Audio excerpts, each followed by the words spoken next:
Chilli চিকেনের recipe তো এক এক জায়গায় এক এক রকম হয়, তবে আমি আমার বড় মেয়ের জন্মদিনে একদম বাঙালি স্টাইলে চিলি চিকেন রান্না করেছিলাম। খুবই সহজভাবে এই চিলি চিকেনটা রান্না করেছিলাম, আর সেই সাথে খুবই মজার। ভিডিওতে তো দেখতেই পাচ্ছ যে কি পরিমাণে লোভনীয় লাগছে চিলি চিকেনটা। তবে হ্যাঁ, চিলি চিকেন বানানোর জন্য দুইটা সিক্রেট মশলা তোমাদের সাথে শেয়ার করব, যার জন্য চিলি চিকেনটা হয় অসম্ভব মজার।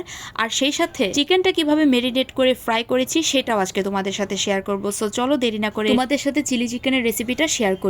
চিলি চিকেনের জন্য আমার যা লাগবে তা হলো ক্যাপসিকাম বা শিমলা মরিচ। তবে হ্যাঁ, ক্যাপসিকাম যদি আপনি না অ্যারেঞ্জ করতে পারেন, বাদ বাকি যা যা ইনগ্রেডিয়েন্ট দেখাবো সেগুলো দিয়ে চিলি চিকেন রান্না করলেও কিন্তু অসম্ভব মজার হয়। ক্যাপসিকাম শুধুমাত্র চিলি চিকেনটাকে একটু কালারফুল করে। যাই হোক, সবার প্রথমে চিলি চিকেনটাকে মেরিনেট করব। আমি এখানে চিকেনটাকে আমার পছন্দ মতো একদম ছোট ছোট করে কেটে নিয়েছি, সেই সাথে চিকেন ফ্রাই করব আর কিছুটা চিকেন ফ্রাইড রাইসেও দিব। তাই একসাথে আমি সবগুলো চিকেন রেখেছিলাম। তো চিকেনটাকে মেরিনেট করার জন্য আমি এখানে কিছু রসুন, পেঁয়াজ আর কাঁচামরিচ ব্লেন্ড করে নিব। এবার চিকেনের মধ্যে পেঁয়াজ, রসুন, কাঁচামরিচের পেস্টটা দিয়ে দিলাম। তার সাথে দিয়ে দিলাম একে একে আদা বাটা, সয়া সস, লেবুর রস। সয়া সসে কিন্তু লবণ থাকে, এটা পরিমাণ মতো দিবেন। যার যার পছন্দ অনুযায়ী মরিচের গুঁড়ো, পরিমাণ মতো লবণ। ব্যাস, এবার এই চিকেনটাকে হাত দিয়ে ভালো করে মেরিনেট করে রেখে দিব। আর চিলি চিকেনের রেসিপিটা যাতে হারিয়ে না যায়, অবশ্যই টাইমলাইনে শেয়ার করে রাখুন। আর ভিডিওর শুরুতেই বলেছিলাম চিলি চিকেনের জন্য একটা সিক্রেট মশলা রেডি করব। সেটা হলো এই যে এই প্লেটটার মধ্যে মিষ্টি সস, দারচিনি, এলাচি, জায়ফল, জয়ত্রী এগুলোকে হালকা তেলে গুঁড়ো করে নিব। সেই সাথে কালো গোলমরিচটাকেও গুঁড়ো করে নিব।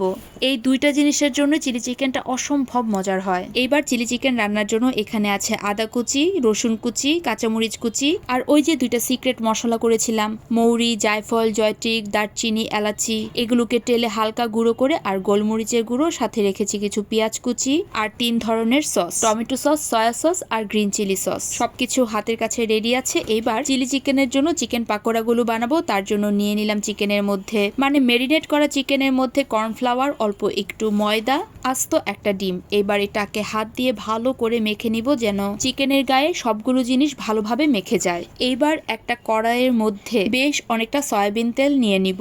এরপর আস্তে আস্তে চিকেন পাকোড়াগুলো ভাজবো। আমি কিন্তু এখানে 2টা ব্রয়লার মুরগি নিয়েছিলাম, আর মুরগিগুলোকে একদম ছোট ছোট করে পিস করেছি।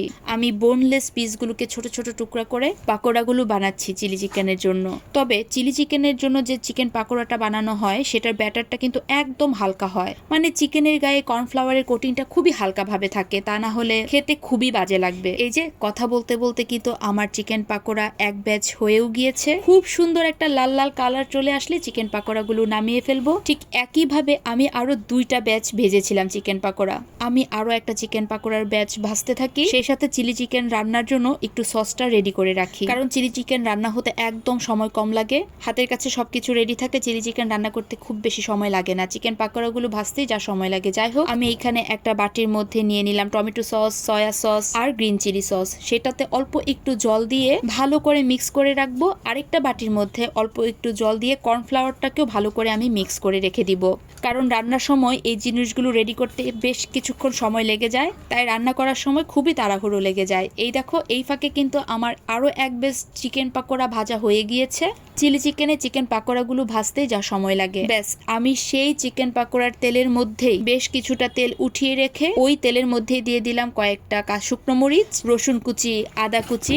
রসুন আর আদা কুচিটা একটু ভালো করে লাল লাল করে ভাজা হয়ে গেলে দিয়ে দিব পেঁয়াজগুলো। সুন্দর করে কোষগুলো খুলে খুলে রেখেছিলাম সেইগুলো। চিলি চিকেনে সব সময় পেঁয়াজগুলো এভাবেই দিতে হয়, তাহলে খাওয়ার সময় খুবই ভালো লাগে, মুখে একটু ক্রাঞ্চি ক্রাঞ্চি লাগে পেঁয়াজগুলো, সেটা খুবই ভালো লাগে। ব্যাস, পেঁয়াজ দেওয়ার পরে আমি অল্প একটু পরিমাণ মতো লবণ দিয়ে দিলাম। 2 মিনিটের মতো পেঁয়াজটাকে ভালো করে ভাজবো। গোলাপি রং চলে আসলে এতে দিয়ে দিব ক্যাপসিকাম গুলো। আমি এখানে সবুজ কালার, লাল কালার আর হলুদ কালার ক্যাপসিকাম গুলো ব্যবহার করেছি। দেখতে যে কি সুন্দর লাগছিল।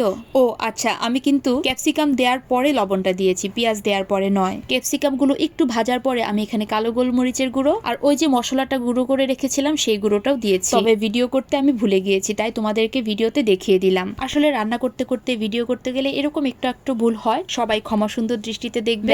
ওই মশলাগুলো দিয়ে ভালো করে একটু ভেজে চিকেন পাকোড়াগুলো দিয়ে দেব, আর এটার সাথে চিকেনগুলোর সাথে ভালো করে এটাকে ভেজে নেব। ক্যাপসিকাম, পেঁয়াজ এই সবগুলোর সাথে চিকেনটা বেশ অনেকক্ষণ 5 মিনিটের মতো ভেজে নিব। আর ওই যে সসটা রেডি করে রেখেছিলাম, বললাম না রান্নার সময় একদম হাতে সময় পাওয়া যাবে না, tomato sauce, green chilli sauce, soya sauce, এই মিশ্রণটা দিয়ে দিব, সাথে সাথে কর্নফ্লাওয়ারটাও দিয়ে দিব। এগুলো দিয়ে একটু নাড়াচাড়া করে বেশ কিছু কাঁচামরিচ কুচি দিয়ে দিব, পরিমাণ মতো চিনি দিয়ে দিলাম, ঝালটা যার যার পছন্দ অনুযায়ী, মিষ্টিটাও কিন্তু যার যার পছন্দ অনুযায়ী। আমি একটু গ্রেভি রেখেছি কারণ এটা ফ্রাইড রাইসের সাথে খাওয়া হবে, আবার নামানোর পরেও কিন্তু গ্রেভিটা আরো কিছুটা টেনে যাবে। আমার কিন্তু চিলি চিকেন রান্না করা একদম রেডি।